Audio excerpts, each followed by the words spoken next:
Okay, good evening. Welcome you all to this virtual roundtable discussion on digital exports and cross-border data flows, the Bangladesh perspective. Basically, we are going to share a preliminary findings on our ongoing study, but we would like to hear from you because we are very pleased to, and it is indeed our great pleasure to have our keynote presenter today, Dr. Shagupta, um, digital trade economist.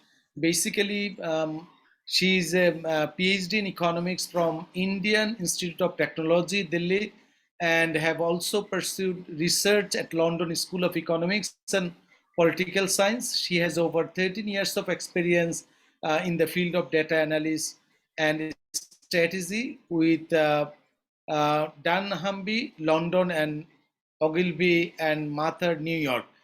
So she was also previously engaged with a New York based startup called Reframe as their data and analyst leader and as the director and senior fellow at CARS International, a global public policy think tank based in India. Currently, Dr. Shagupta is an advisory board member of Infinite Sum Modeling and an associate director at Group M, based out of the United States, and consults and advises on projects at the intersection of public policy, digital trade, and cross-border data flows. She has previously also led a study called Data Localization, India's Double-Edged Sword, which was also cited in the United Nations Conference on Trade and Development Report, Digital Economy Report 2021. And also, we are lucky to have 10 keynote that is designated discussants because they are all experts on their field. So we have Tauhidur Rahman, senior technical specialist, digital security and digital diplomacy, Bangladesh Computer Council. We have Muhammad Abdul Haq Onu, Secretary General at Bangladesh Internet Governance Forum. We have Dr. Mahfuz Kabir, renowned economist in Bangladesh, very good in quantitative economics and also trade economist, research director, Bangladesh Institute of International and Strategic Strategy. We have AKM Ahmedul Islam Babu, who will join soon, Managing Director and CEO, Technogram Limited. Mr. Raisul Kabir, co-founder and CEO, Brain Station 23. Mahfuz Rahman, General Secretary, Bangladesh Freelancer Development Society. Dr. Wasil bin Sadat, he is an economist. He also taught Manchester University in the Department of Economics. So Dr. Wasil bin Sadat working as senior economist, the World Bank. Daulat Akhtar Mala, journalist in the Financial Express. Muhammad Akhtaruzzaman Adnan, assistant professor, University of Asia Pacific, and our very good friend of us who has been helping us all the time, Mr. Enamul Hafiz Latifi, Joint Secretary, Research Fellow, Bangladesh Association of Software and Information Service Basis. Among these participants, and we have also Mr. Zillur Rahman, Assistant Professor, Department of Economics, Jagannath University. We have Mr. Rabiul Islam Robi, Research Economist, Rapid, Mr. Mahid Muslir, Research Economist, Rapid. We have Dr. Kapil Gupta, Dr. Omal as participants. So I don't know whether I miss anyone. I am seeing Mr. Saifur Rahman also join. So very good welcome to all of you. And let me just introduce myself also at the end. This is Abu Eusuf. I am teaching in the Department of Development Studies, Dhaka University. And also I am Director, Center on Budget and Policy, Dhaka University. And we are organizing this event from Rapid Research and Policy Integration for Development, which is a national think tank in Bangladesh, and Dr. Rajak, famous trade economist who was a former faculty member in Dhaka University Economics Department and worked for 10 years in the Commonwealth Secretariat as a head of trade division. So he's the chairman of Rapid, and I am executive director of Rapid. So today's, digital exports and cross-border data flows Bangladesh perspective webinar. I think it's a timely one because ICT has been recognized as one of the sectors that can transform the economy and became, over the years, considering the potential of this sector, Bangladesh envisages to achieve $5 billion in export revenue and employ 2 million professionals by 2025. It is also highlighted in the 8 5-year plan. So it endeavors to make the ICT industry as the next engine of growth for the economy of Bangladesh. As you know, in the era of fourth industrial revolution, digital trade has taken a central role globally and facilitated by free flows of cross-border data and digitalization. So, and also, we are passing a transition period from transforming from a LDC to developing countries. So this ICT sector also and digital transformation also, very important for us, which has been facilitated easier global and digital trade. New business models have come to the fore that increasingly relied on data at their core. And with an aim to empirically understand the impact of policy measures that restrict cross-border data flow on the digital service exports of Bangladesh. So Rapid has conducted a study, and we are going to just share the preliminary findings. So having said this, I would like to welcome you all again, and welcome Dr. Shagupta, digital trade economist, for her keynote presentation. Dr. Shagupta, please. Good evening, everyone, and thank you, Dr. Eusuf, for the introduction and providing background and context to the study. I'm going to share my screen. Please let me know once you can see it.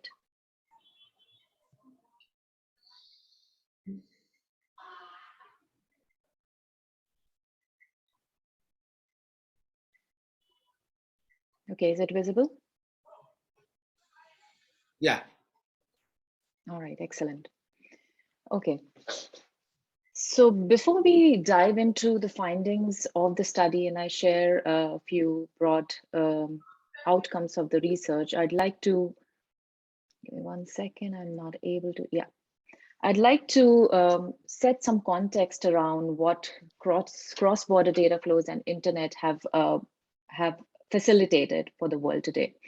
For consumers, they mean more choices. They are able to buy and things, goods and services across borders. They are able to access information about goods and services, about lives and livelihoods from anywhere in the world. There's better connectivity. They are able to connect and speak with individuals and organizations across the world. There is more affordability of services as well. As consumer choice increases, competition among producers or suppliers also increases, and hence it brings down costs. And additionally, it improves the quality of services as well. An example could be the quality of fraud detection in banking and financial services increases many-fold once you send data across borders and are able to detect fraud and illegal transactions across different jurisdictions as well. In terms of businesses, it means entry into new markets. So businesses, no matter how small they are able to get onto the internet, and they are able to kind of present their products in front of a wide array of consumers as well. There is more innovation and research and development. AI and ML rely deeply on data and data flows. In terms of research and development, the most recent example of cooperation across border and data flows is the development of the COVID vaccine. So that's the most recent example that can be cited as an example of efficiencies and benefits of cross-border data flows. And obviously cost efficiency as well, because producers are able to access resources, hire labor across the world as well, and also use infrastructure such as cloud infrastructure wherever it's available at the least cost.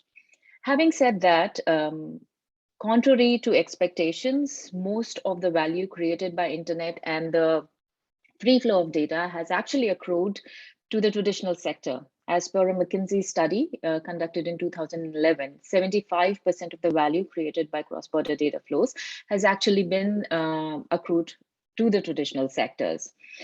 As data becomes more entrenched into our daily lives, so has the need to regulate how data is accessed, collected, stored, and processed has also increased.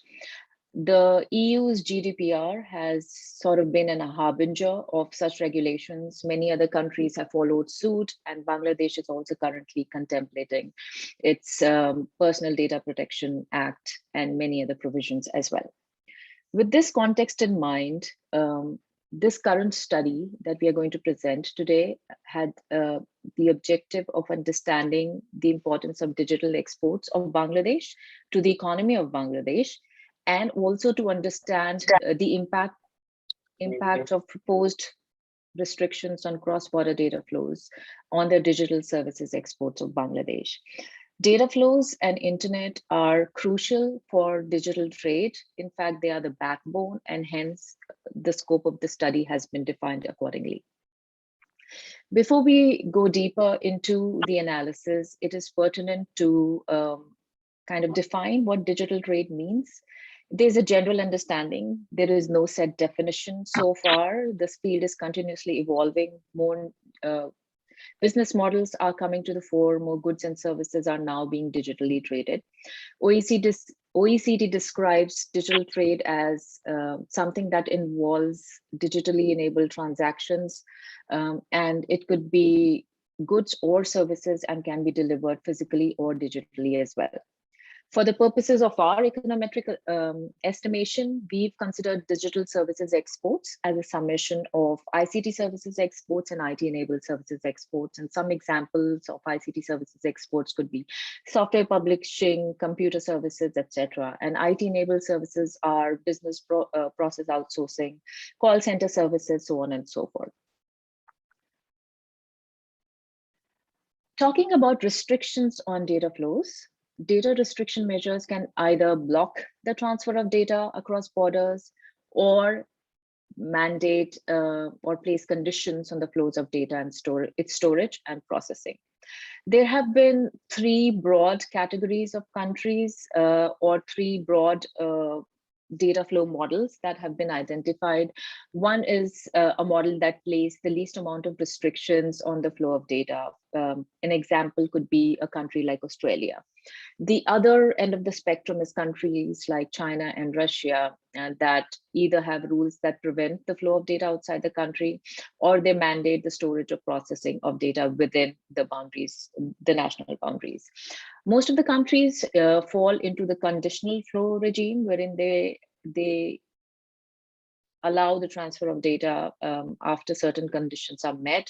For example, they allow the transfer of data to countries or companies which have adequate data protection frameworks, or with the prior consent of the data principals as well.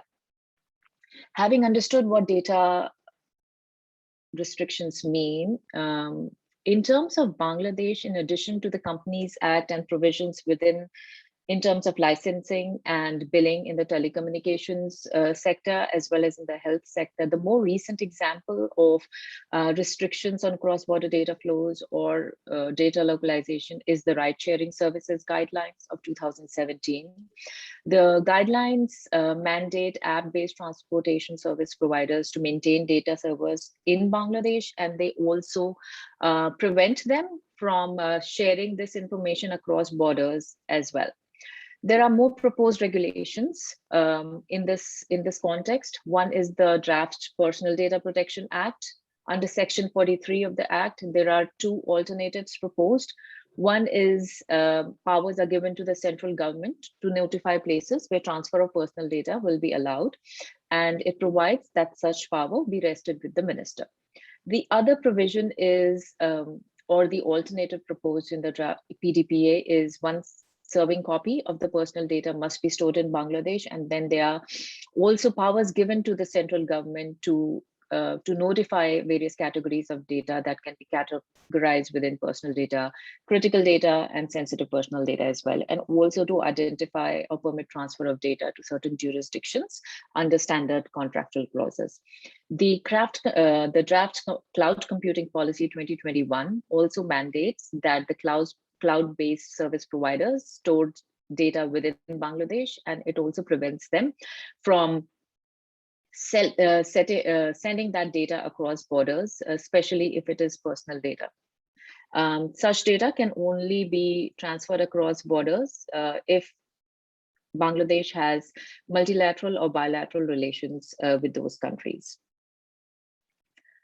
With this context in mind, our research identified 360-degree or a holistic methodology to understand the issue, as well as to kind of come up with some sort of a broader understanding of the impact of such restrictions in Bangladesh. We undertook a regulatory framework analysis where we did a lot of extensive literature review of the regulations in place, as well as various research that have previously been conducted regarding the same issue. With the help of descriptive analysis, we try to understand the importance of ICT sector and particularly digital services trade to the economy of Bangladesh. We also conducted econometric analysis, wherein we modeled the impact of restrictions on cross-border data flows to the digital services exports, and we also went on to build scenarios for the same, and we will delve deeper into this as we progress. Lastly, to gain some more understanding, on-ground understanding and perspective, we conducted extensive stakeholder interactions as well during the process. I'm hearing some background noise. Would you please be able to mute?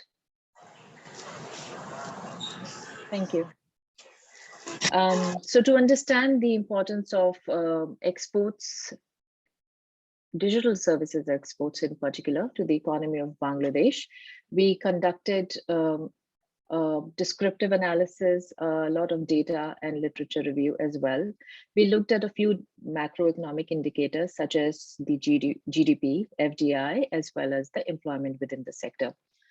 In terms of GDP, if you look at the graph on the left, the two series that we plotted here are the GDP as well as the ITS exports. You do see a rising trend over there, and we found that both the series are actually very highly correlated. There's a correlation of 0.97 between the two series. Correlation does not mean causation, but it could be indicative of a relationship between ITS exports as well as GDP. And we would delve deeper into this particular relationship in the second phase of our study as well.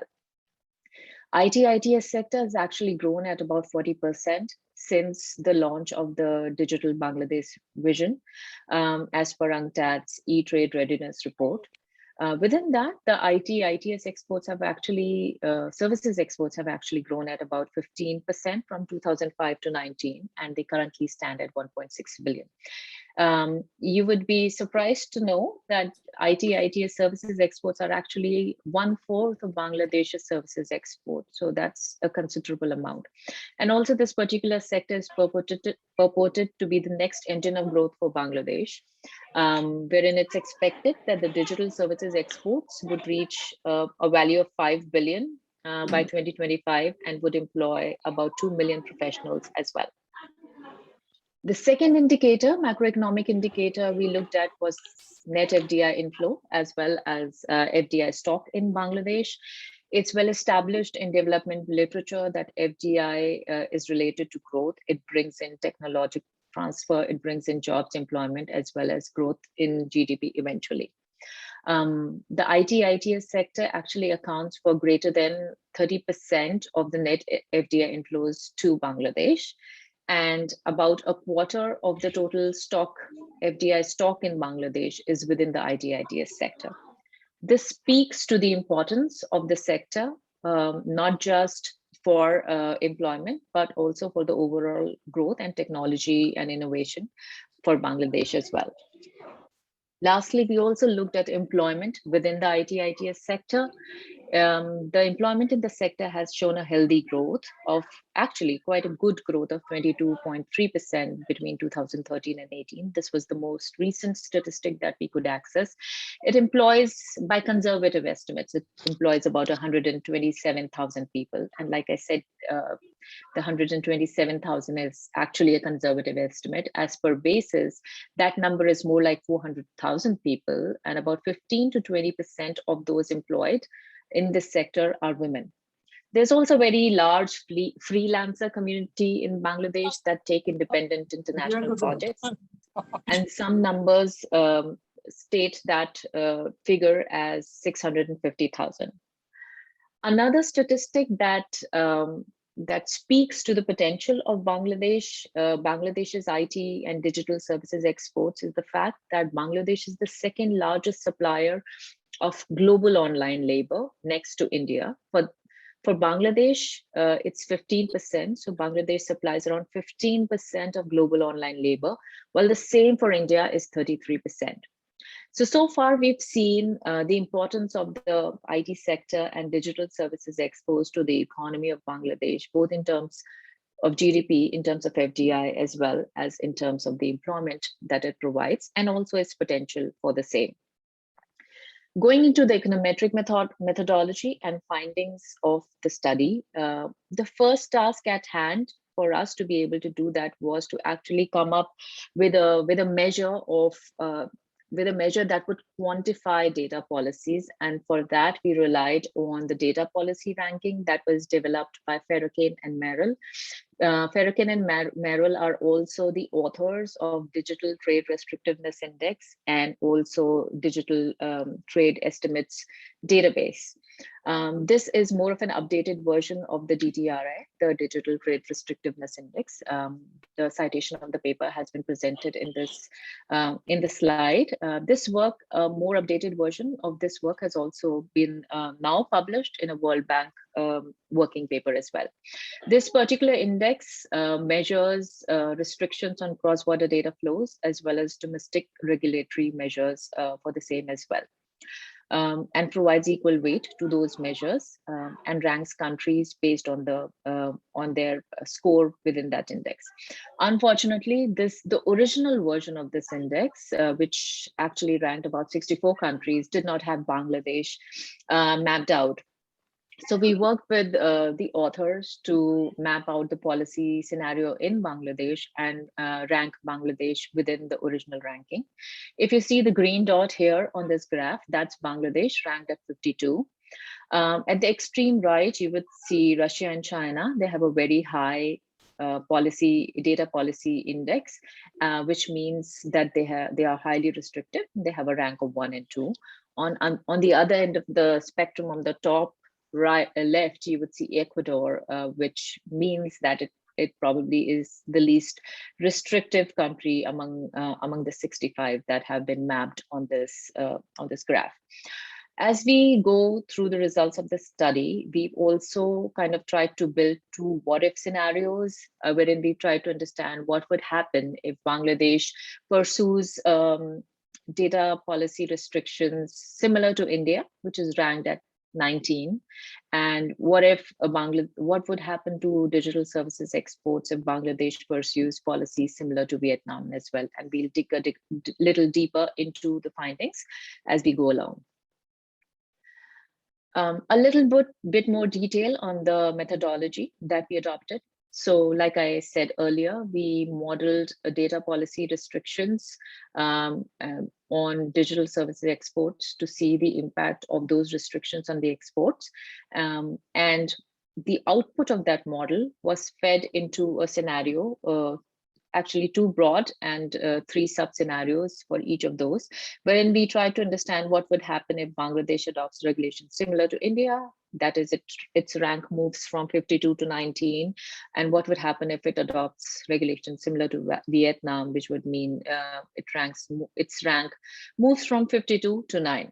We also built sub-scenarios based on the amount of retaliation that Bangladesh could face. So the first scenario considered no retaliation. The second scenario considered retaliation by major trading partners of Bangladesh consequent to restrictions put by Bangladesh. And the third scenario considered what would happen if, in response to Bangladesh's restrictions, all of its trading partners retaliated and put up similar restrictions on data as well. So the results of the econometric analysis did show that the cross-border data flow restrictions in Bangladesh and trading partners have a statistically significant impact on digital services exports. There was about a 29 to 44% decline in digital services exports under various scenarios based on the amount of restrictions. A little bit more on the equation that we estimated. This was an augmented gravity model, wherein we, on the left-hand side was the digital services exports, and the right-hand side, which is the explanatory variables, was GDP, FDI, human capital, common spoken language, services trade restrictions, exchange rate, and obviously data policy restrictions in origin country, which is Bangladesh, as well as the partner country. We looked at about 25 trading pairs, mainly because of the availability of data over the period of 2007 to 17. And we estimated a panel data regression model, and the technique particularly used was the correlated random effects model. This slide presents a deeper insight into the various scenarios we built. As is evident, the least restrictive scenario, where Bangladesh adopts restrictions similar to India, showed a decline of about 29%, and the most restrictive scenario shows a decline of about 44% in digital services exports of Bangladesh. Lastly, like I said previously, we also spoke to a lot of stakeholders to gain the perception on the ground and also lived experiences of various companies, freelancers, etc. We covered a lot of ground, as in we spoke to IT companies, we spoke to industry associations, governments, experts, freelancers association, and ride-sharing services as well. The common perception on the ground was there wasn't a deep understanding of the impact of data localization or restrictions on cross-border data flows. And hence there's a need for capacity building and a greater understanding as well. But there definitely was concern and apprehension expressed by these various stakeholders in terms of scalability of startups in Bangladesh, in terms of being able to access cloud storage and infrastructure like that, in terms of whether they would have enough resources or to meet the costs, additional costs that are associated with compliance, so on and so forth. So with this, we've seen so far the importance of digital exports, services exports to the economy of Bangladesh. We've seen the possible implications of restrictions. We've also seen the perception on the ground. And hence it's important to take an evidence-based approach to policy making and understand the pros and cons of every policy decision.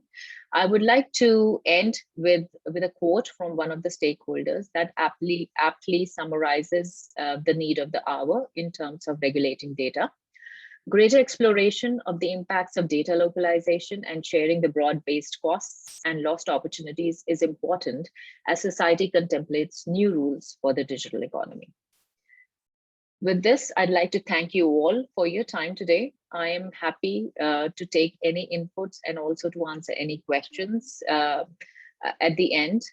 Please feel free to communicate with me if you have any questions or inputs on this. Once again, thank you for your time, and back to you, Dr. Eusuf.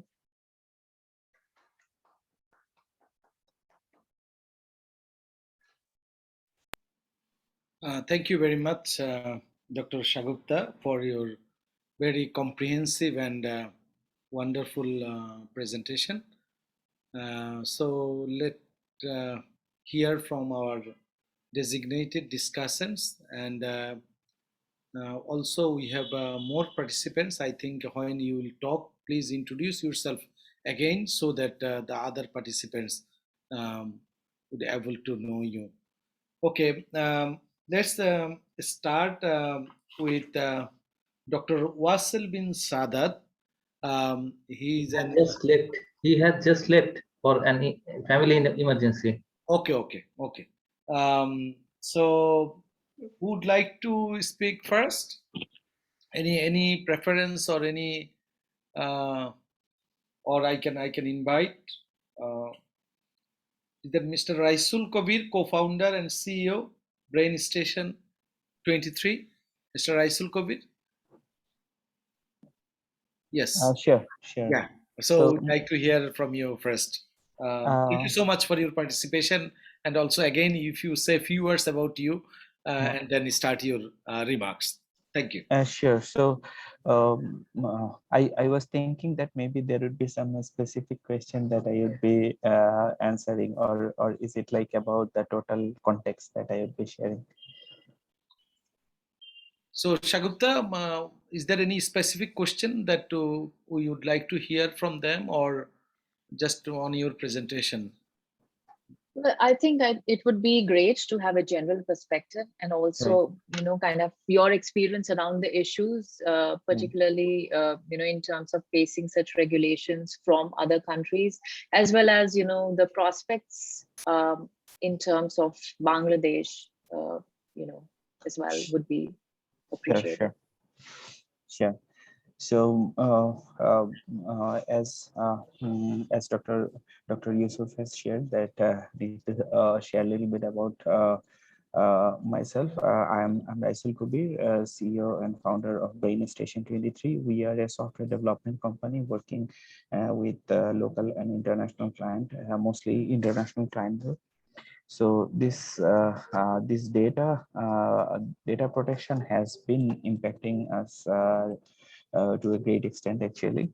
So for an example, when GDPR at first came into play, we lost a large Dutch client for this. We had a 12 people contract, monthly contract. So that was I think around €500,000 per year, something like that. And we lost that because of GDPR. So this is a challenging thing. But it is important that we get aware about it. That there is this law and understanding about the processes. Like now we are familiar with the process, so now we understand that we have to work with another European company who would have a presence in Europe, yeah, presence in Europe, and thus they would be able to sign contracts on behalf of us. Similarly, this data protection is affecting the Bangladeshi software development as well. Like we have been working with Citibank, the Citibank and AB Bank, UCBL, Modumati, etc. for their banking software. So there we have to always be careful about deploying the system in their local premise instead of cloud. So as now Amazon and others like why I think why is starting a cloud in Bangladesh soon. So this changes so create an impact because deploying our own cloud would be very comfortable for the software companies because deploying in the local infrastructure is always challenging, and predicting the growth that how much the future software need would be, that is difficult. So instead, if local clouds become available, that would be a big help. There what I see is that Bangladesh government is actually addressing the issue really nice, like setting expectation that what is allowed and what is not allowed, declaring it clearly, and also starting the national data center, that is very helpful. We in fact deployed one system in national data center, and the experience has been really nice. That lot of features that we see in the professional cloud system, a lot of the features are already available in the national data center. So there is this skill portal that Bangladesh government made that we have deployed in national data center. So yeah, I mean, I think that more communication needs to be executed in order for people to be aware about this data protection and the cross-country data transfer issues about it, and also regulations about how to address it, because it is not impossible to address it. It is just difficult and adds layer and adds different responsibilities. So companies needs to be aware about the responsibilities. Employees needs to be trained about these responsibilities.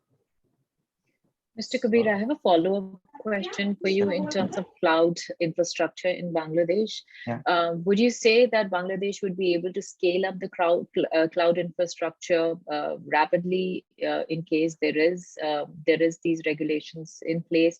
And how about the cost aspect of it in terms of storing the data within Bangladesh on local cloud infrastructure, as well as the quality of the services provided?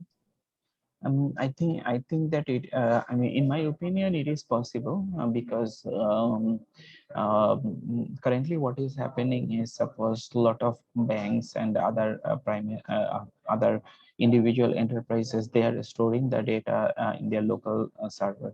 So and that is incurring a significant cost. So as the requirement for the local enterprises grow, the cloud requirement would grow, so it would be scalable. So I think that it is manageable, although it is difficult, but I see that companies are already acting as far as I understood. So it appears to be manageable. But of course, some subsidy initially would be required from the enterprises that want to start the cloud. Like the national data center, of course, it is a subsidized project where government is subsidizing the investment. And so suppose if Y Cloud or Amazon Cloud, they start, or Microsoft Cloud, when they start initially, the investment would be high, but then over time the investment should be paying off, I think. Okay, thank you very much, Yeah. Mr. Aisel Kovir, for your very thoughtful remarks, and of course the potential of this digital exports and cross-border data flows. Now I would like to request Mr. Tauhidur Rahman, Senior Technical Specialist, Digital Security and Digital Diplomacy, Bangladesh Computer Council. And also I am requesting Mr. Tauhid to say a few words about you and your organization, and then your remarks, please. Mr. Tauhidur Rahman. Good evening, all. I think I am audible, right? Yes. Okay. Sorry, I'm a little bit tense because I just landed from USA. I was in in a meeting. Okay. So, actually, I have heard the full things. I read also everything. But see, one thing is government working that Bangladesh is a developing country. Bangladesh is not underdeveloping country or not developed country. As a developing country, Bangladesh will not block the foreign things, and Bangladesh will not publish or write any document that will harm the development. So data protection and the act here is written. I can see the data legislation, Bangladesh, localization Bangladesh. I don't think it is right, my point of view, because lots of things is working right now. See, our honorable advisor, is right now drafting the full data protection law, and we have some others lawyer working on it. I don't think there will not be any clause come with this law that will block our development. And I personally know Raisul Bhai. Raisul Bhai don't know me. No harm will be happen to any company who bring the foreign actually who is actually helping our foreign economy for the country. So the law will not be problematic law. The law will be for everyone. Recently we have a meeting with some other countries because they are thinking that the data protection law of Bangladesh can be harmful for the human rights violation will be there. But no, there will no human rights violation will be there. So hopefully in December last week or January 1st week, the data protection law will become, and I don't think there will be no problem will happen. Because in 2041, Bangladesh want to be that kind of developing more in this digital trade and the data cross-border. This why we are working. I don't have full information as a right now. I am the chief data protection officer for the Digital Security Agency, working closely with them. So I know there will be nothing will come that will be harmful for us, or our citizen, people, and the government. Thank you. Thank you very much, Mr. Tohidur Rahman. Now I would like to request Mr. A.K.M. Ahmedul Islam Babu, Managing Director and CEO, Technogram Limited.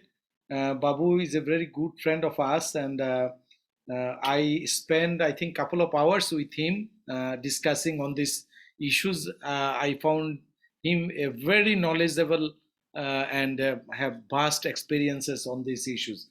So, A.K.M. Ahmedul Islam Babu, it's your turn, and also requesting you to say a few words about you and your organization. Thank you very much, Professor Eusuf, for giving me the floor. Basically, I am I'm attending in another program, so I could not hear all the good insight of the note today. But later on, I will collect the video, definitely record video, and I will see it on it. First of all, this is a timely event organized by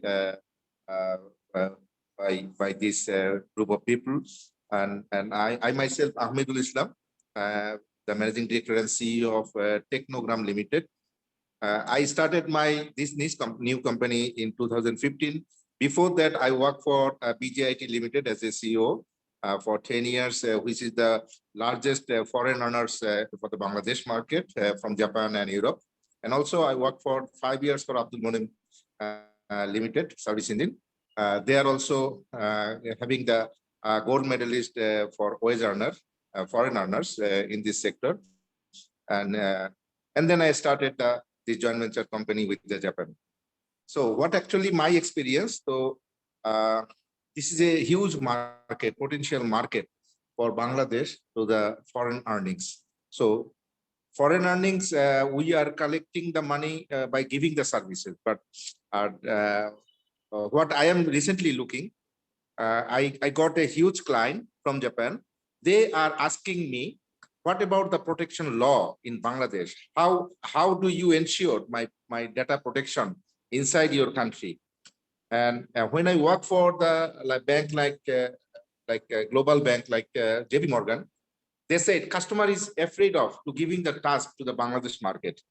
We are hiding, try to hide your name, but unfortunately, this task is happening in Bangladesh. You are doing fantastic job. You are doing a fabulous job for the quality, quantity, and everything. We beat India in many aspects of this specific job. But As a country like Bangladesh, when we say we are giving the service from Bangladesh, some of the topic we are like not meeting the quality of data protection. So I will request Professor Eusuf and your team. This is a timely event, and talk with the higher authorities like Bangladesh ICT division and the authorities who are dealing with this data protection and data things. So this is hugely needed, and this needed a branding about the Bangladesh. Bangladesh is the same secure like other countries in the world. This need to be popularized word in this timely manner. So obviously, Raisul, me are working for this industry a long time. Raisul has a very knowledgeable in this industry. I personally got many information from Raisul. So anything you need from me and Raisul, we will. I don't know other participants because I didn't see. Maybe all the participants will help you actually to make a framework on this. So thank you very much for giving me the floor, and appreciate for your effort and support. Thank you very much. Assalamu alaikum. Thank you very much, Mr. A.K. Mahmoudul Islam Babu, for your feedback.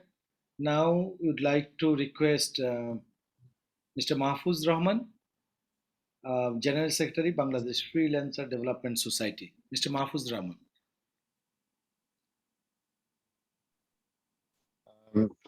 Thank you, Dr. Abu Eusuf, for inviting me. Say a few words about you and your organization, please.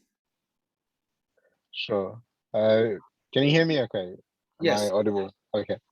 My name is Mahfuz Rahman. I'm the General Secretary of Bangladesh Freelancer Development Society. Apart from that, I also have a tech company of my own where we work with Amazon sellers, and we also make mobile games. So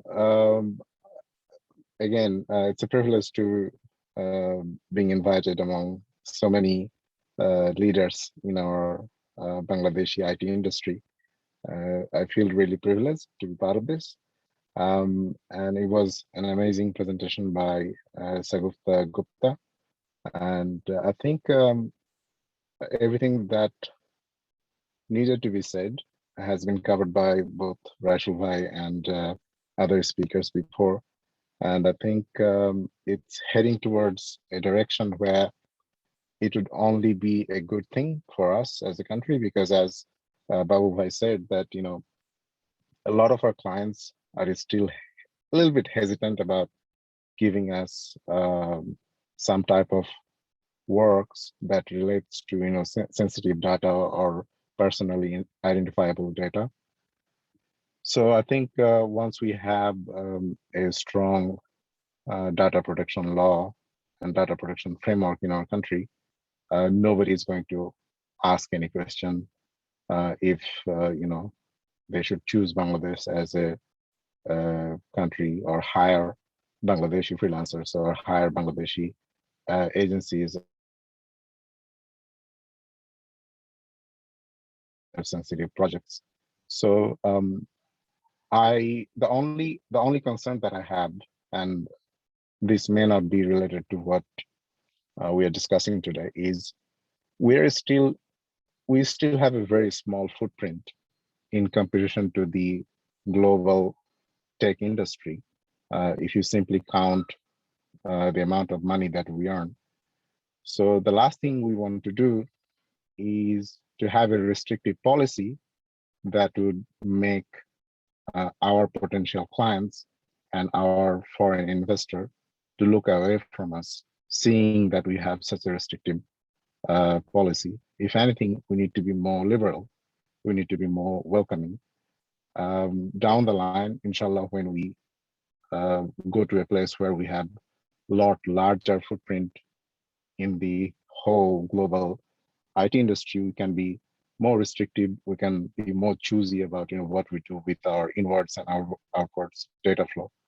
But for now, I think the focus of the data protection law should be to make sure that the foreign clients and the foreign investors, they feel comfortable that if they go and hire a Bangladeshi freelancer, if they go and hire a Bangladeshi firm to work on their project, there are laws, there are local laws to protect them on, data privacy and the protection of their data.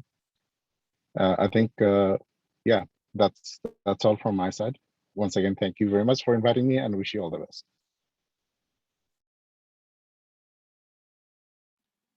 Thank you, Mr. Mahfuzur Rahman. Very brief and comprehensive remarks. Now, I'd like to request Mr.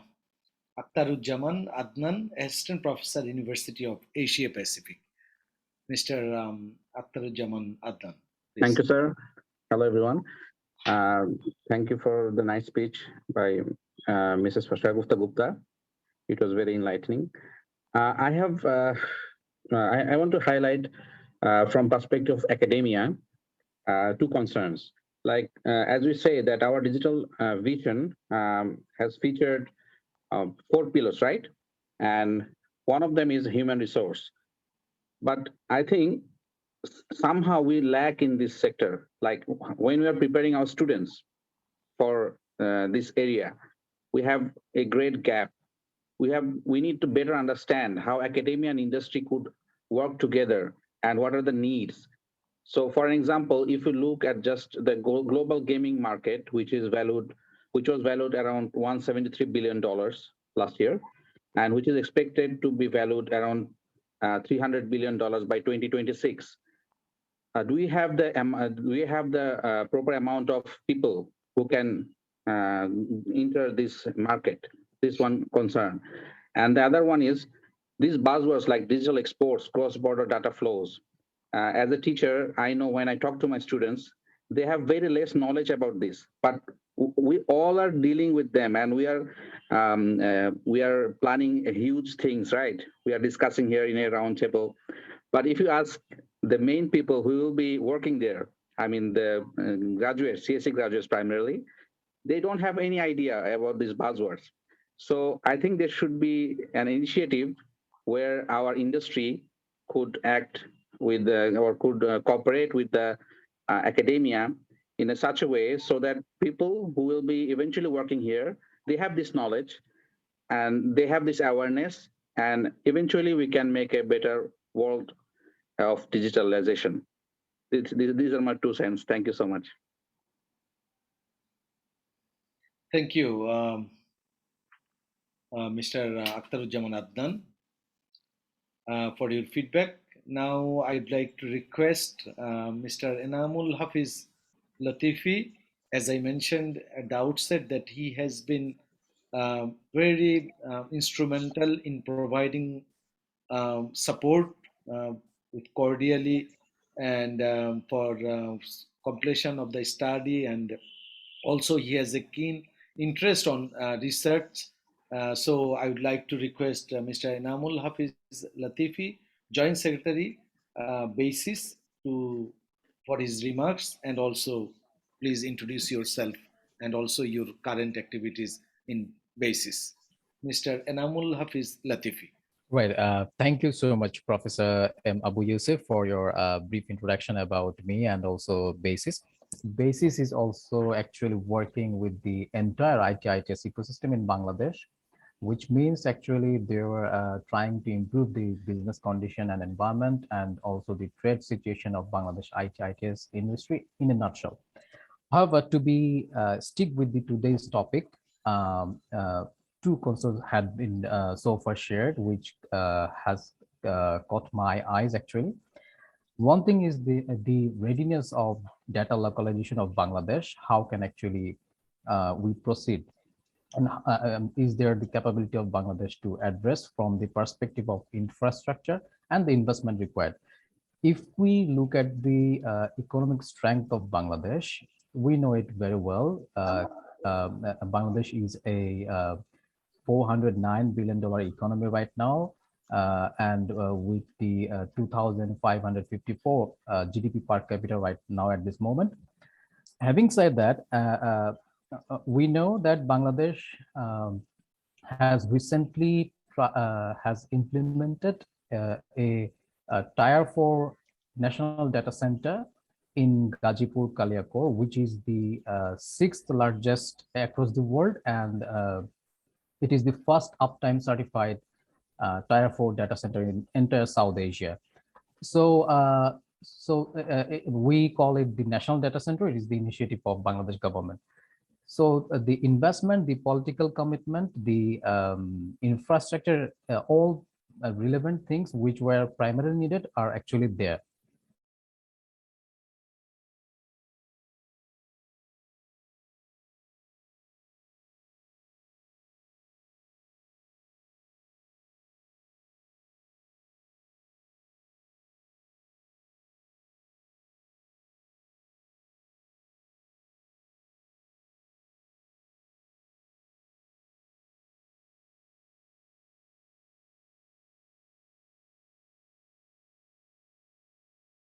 I lost the connection possibly.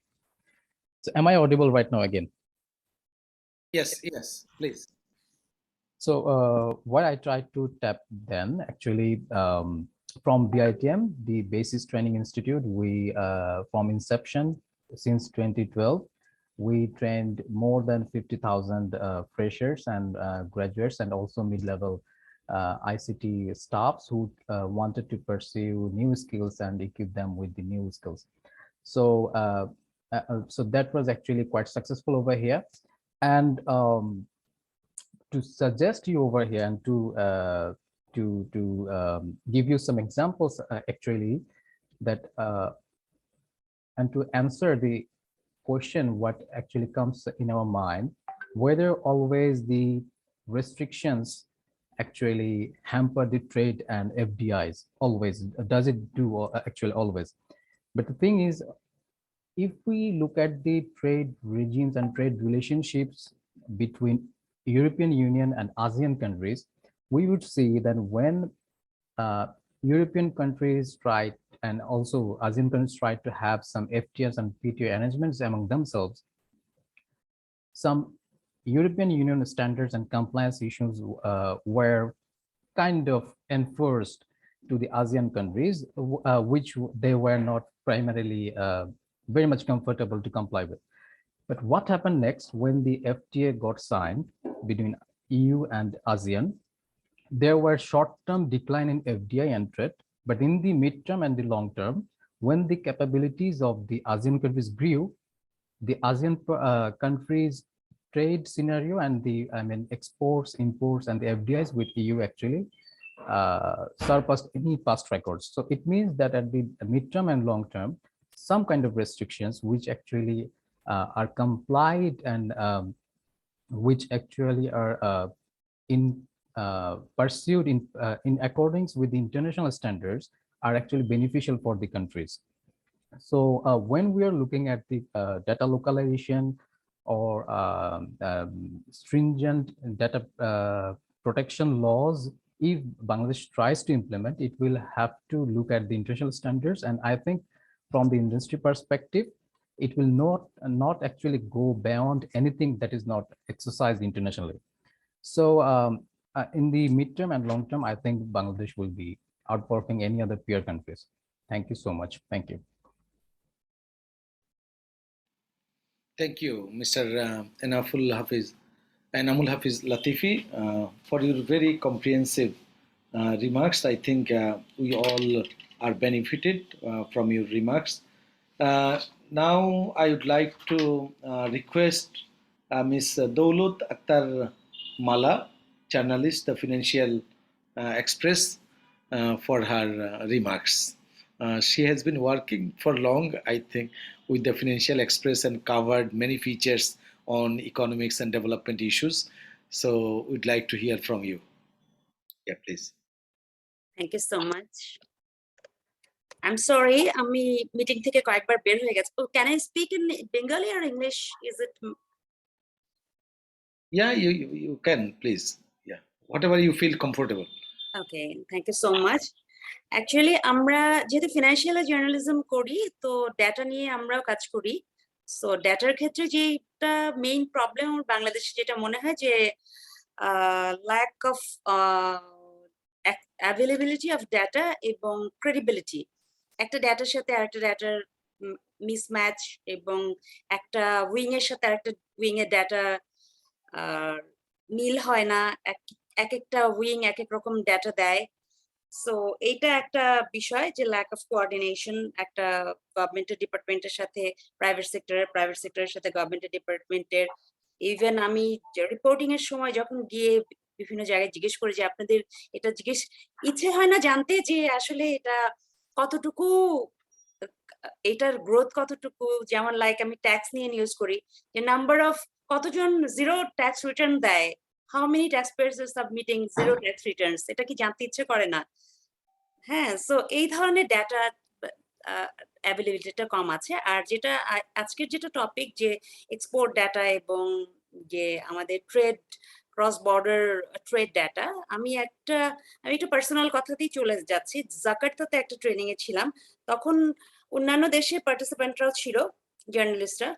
তখন data accessibility, data analysis করতে বলা হলো সবাইকে। তো আমি যখন আমাদের দেশের কোম্পানির ডাটা অ্যানালিসিস করতে গেলাম, দেখেছি আমাদের দেশের কোম্পানির আসলে ডাটা ওভাবে ট্রান্সপারেন্ট ডাটা নেই। হ্যাঁ, ওই প্র্যাকটিসটাই আসলে গড়ে ওঠেনি যে আমাদের ডাটাটা কতটুকু মানে অ্যাভেলেবল থাকবে, ওয়েবসাইটে কতটুকু থাকবে।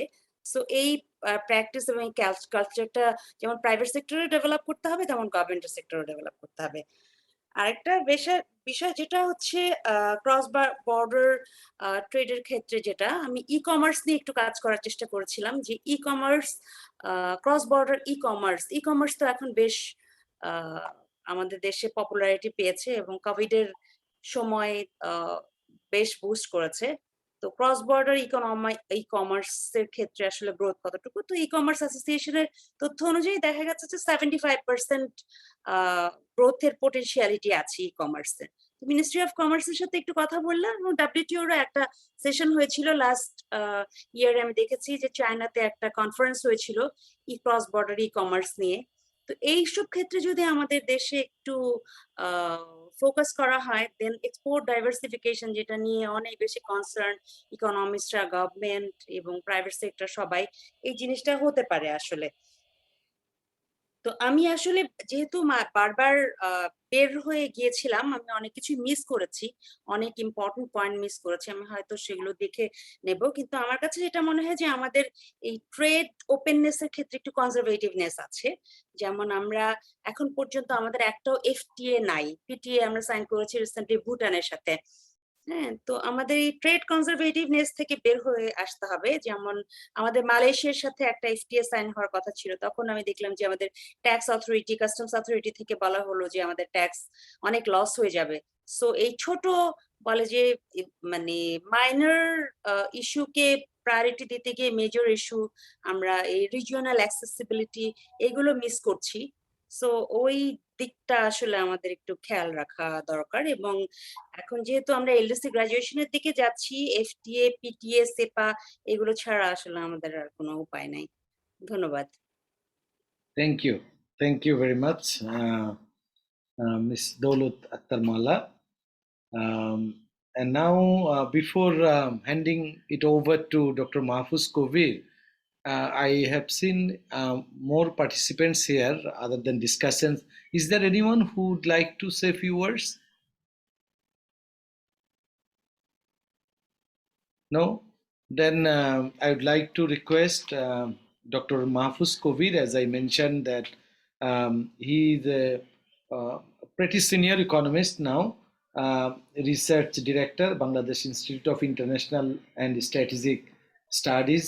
So Mahfuz, Dr. Mahfuz has been working, I think, for long, more than 20 years experiences working on trade, economic issues. What not covered by Dr. Mahfuz, because he has been so productive and publishing on different issues on economics and development issues, having a very vast knowledge. So I'd like to request Dr. Mahfuz Kovir for his remarks. Dr. Mahfuz Kovir. Thank you, Professor Eusuf. Yusuf Bhai. So he's my senior at the university. So actually, my remarks, very brief remarks, will be divided into three parts. The first one on the modeling issues of the study, I would appreciate the author, the researcher. I think she has a team, so I appreciate Dr. Shagufta Gupta and her team for such a nice, in fact, modeling exercise to focus, to analyze and in fact uh, simulate the possible results. So and from her exercise, we can see that there is a possible significant decline of export of IT related services, maybe because of the policies, restrictive policies. But as I understand from her modeling, I think that in fact actually in the usual in fact gravity model, there is a variable called distance, but in this in fact IT related exports, I don't see any use of distance, because every country is a close country, so the neighborhood. So within a second you can export your IT related services, in fact ICT services and IT enabled services, so it's possible. But I mean, I think, in fact, Dr. Shagupta could explain a little bit about the, in fact, correlated random effects model. I can see it's a very new kind of technique, and there are a few papers on this. I found one paper from Ulrich, I mean Jeffrey Ulrich. So and I think it's a unbalanced panel, I would say, and there is that data gap, but still it's a very robust kind of exercise. So and it, since it's based on a robust modeling, then its policy implication is also robust.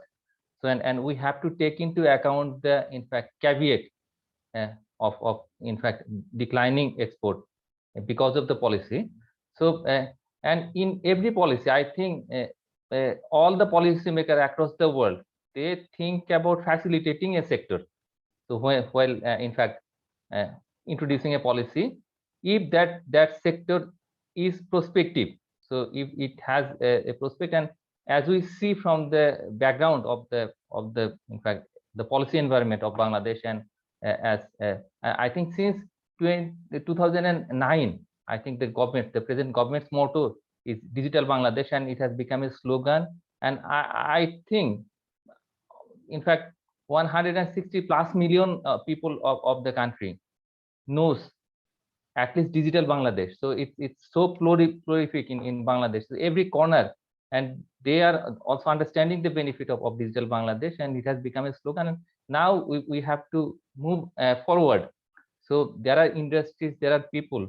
Even though you have mentioned that it's in fact employment generation is 127 in fact thousand or something else, and then there are other estimates, but I think the in fact IT services has in fact significantly more employment generation, and directly and indirectly. So a lot of this, and we have now Vision 2041 document, so it's very important document, and all the sectors are prepared. And my question to the industry, in fact representatives, whether they have a in fact matching Vision 2041 policy for the IT sector. So I don't see any kind of that kind of initiative. So that's a big problem, and I think there must be a policy, because the government has already declared the Vision 2041, and there is a perspective plan, in fact second perspective plan, and it has elaborated on the IT sector.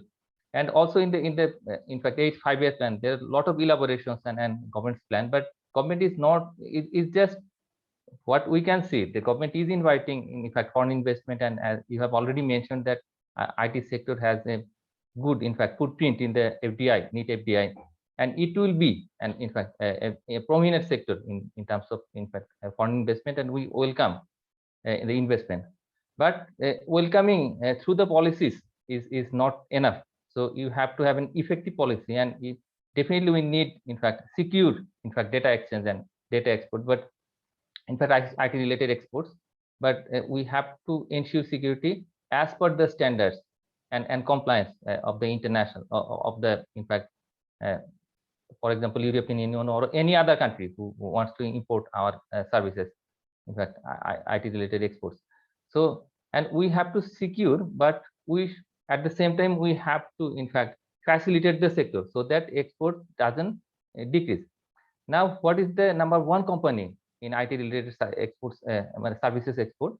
Kaji IT. So it has recently changed its name. So they are exporting 1,000 crore taka. So and equivalent US dollars. So and in fact there are others who are in fact coming in every day. But what is their service? So it's basically offshoring. So the business in the US is costly. So they are in fact installing services here. So what is our genuine contribution to this particular sector? What is robotics? What is the other, in fact, genuine, in fact, capital intensive, skill intensive kind of services? So in this kind of, in fact, space, we are lagging behind significantly. So and it's just, in fact, outsourcing is not going to, in fact, sustain in the long run. It's not sustainable. We have to, in fact, diversify within the sector. So that is the thing, and we have to, in fact, transmit our message, in fact, from this study, that whatever you are doing in the name of, in fact, introduction of a policy, you should, in fact, take into account the caveats, so that in the name of, in fact, security, data security, the value of export must not decrease. So that is a clear message, I think. And in fact, whatever policy comes, so it should be consulted properly, so that the, in fact, the stakeholders of this sector should have, in fact, consent, at least their positive consent, so that in fact there is nothing in fact in terms of the content that can, in fact, detriment to the sector. So this is number two. Number three is we have to be in fact, forward-looking kind of initiative, so that we can, in fact, multiply our exports. So and for that, there should be a kind of, in fact, tripartite kind of initiative by the government. Government is a policy initiator, policy, in fact, and it also, in fact, allocates budget. So and there is a, in fact, vibrant private sector which is led by basis, and in fact the local and the foreign investors. So if we have the policy, a good, in fact, policy including security announcements, and also if it is matched by a kind of policy, in fact, or the planning by the sector itself, keeping in mind Vision 2041, then I think this sector will vibrate a lot, and this export will increase significantly. So that is my, in fact, remark on this. And I again congratulate Dr. Shagufta Gupta for, in fact, initiating a significant, in fact, study. So I didn't see this kind of initiative or study in this sector. And thank you very much. Thank you, Dr. Mahfuz Kovir, for your excellent and very comprehensive remarks, as you always do. I have seen Mr. Enamul Hafiz Latifi raised his hand. So please. Right. Thank you again. So one ground experience, actually, I would like to share over here with all.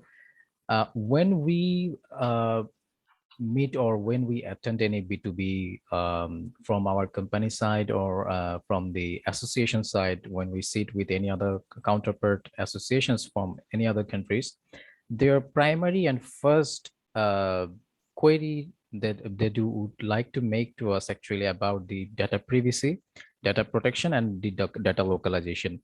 What they try to mean, whether when they will go for further investments or they will make an investment, will they are going to have, because the entire ITS industry actually generates the knowledge and data and information. So whether they're going to have the proper data protection within the land, I mean, within the Bangladesh territory. So that is their, that has remained to be their primary concern over there. And if something comes up to restrict, I would not say restrict, actually, I would say to make it more to make it more compliant with the international standards. If something comes up from Bangladesh side, it will actually give them confidence to make FDIs in a larger volume in Bangladesh. Thank you.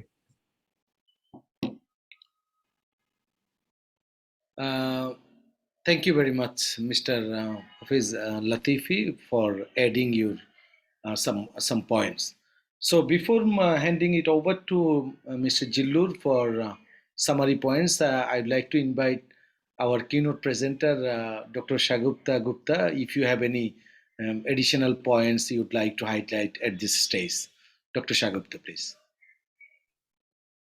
I'd just like to thank everyone for their time. First of all, I think there's a caveat that I'd like to mention that I forgot to mention while I was making the presentation. Our understanding of the draft PDPA is based on newspaper reports, and really to Mr. Tawhidur Rahman's comments, I would say that that understanding is based on that, and we are pretty certain that the government would take all the evidence that's in place into account while it's formulating the final version of the regulation as well. Having said that, thank you, Dr. Kabir, for your observations on the methodology. I would definitely like to connect with you and share some more insights on the correlated random effects model as well. It is a newer technique, hasn't been applied very often, but it does have good statistical properties as well. So yeah, and that's a discussion for another time. We can definitely delve deeper into that. In terms of your question on the gravity model, there is no distance in here, but we did try to bring in certain measures of closeness as well as friction. So a common spoken language, for example, in digital services would be a measure of closeness of two economies in terms of, you could consider it as being close. And then measures of friction such as trade in restrictions on trade in services, etc., as something that takes countries apart as an increased distance. So those kind of variables have been included in the model. I do want to finally say that the discussion was very enlightening. A few major points that came to the fore was that every time there is a discussion with other countries or B2B discussion, there is always this concern about privacy and data protection within Bangladesh. So these are a few issues that really need to be ironed out. Is there a need for more alignment with the international laws and regulations? And is there a need for a model like Japan, the data free flow of data with trust, coming to agreement with the international community in terms of what are those standardized rules and regulations which each country should follow to be able to harness the potential of data, so to say. The other thing is there are a few questions that are still to be addressed. There are valid concerns about privacy and data protection that have led to these regulations, but there are questions around infrastructure availability, questions around cost, questions around quality of services, unfettered access to law enforcement agencies to personal data of foreign citizens within the boundaries of within the national boundaries. These are questions that need to be addressed, need to be debated before a final conclusion can be arrived at in terms of personal data protection regulation. I would like to end with that, and over to you, Jillur. Thank you, Dr. Shagupta, for your additional points that you highlighted. Now, I'd like to request Mr. Jillur Rahman, who is a senior research fellow at RAPID and also assistant professor, Department of Economics, Jagannath University, for his summary points and also if any concluding remarks. Jillur, please. Thank you, Professor Abu Eusuf, for the floor. Actually, we are here to discuss a very important and topical issue. So on this issue, the government is contemplating to implement a Personal Data Protection Act. The act might have some negative implications on our export performance, On the other hand, some stakeholders, they think that it can be positive impact on the local industry. So on this issue, our keynote presenter, Dr. Shagupta, presented a very insightful and wonderful paper she did in collaboration with the team. So I congratulate Dr. Shagupta for the study, for a very timely study. I thank our designated discussant for their remarks and insightful analysis on the topic, especially Dr. Mahfuz Kabir, Enamul Hafiz Latifi, Rasul Kabir, and others, including Ahmedul Islam Babu. Finally, I like to thank all our participants to attend the meeting and raising your questions. We will have a dissemination event on the topic, on the paper, sometimes in end of December. So we will invite all of you to participate in the meeting, I think, and request you to manage your valuable time to attend in the meeting. I like to thank you all. So I like to stop here. Thank you. Thank you, Jillur, for your remarks. So at the end, thank you so much for your participation, particularly Dr. Shagupta for your presentation and all the discussions, for your wonderful inputs, which will enrich our findings, and also will share you very soon the minutes of this meeting, and also in the upcoming events, as mentioned by Jillur, we will invite you in the dissemination, the broader dissemination event. So thank you so much. We are really grateful to you. Hope we'll be working together in future, and we'll have a better collaboration as well. Thank you so much. Thank you. Thank you. Thank you. Thank you, everyone.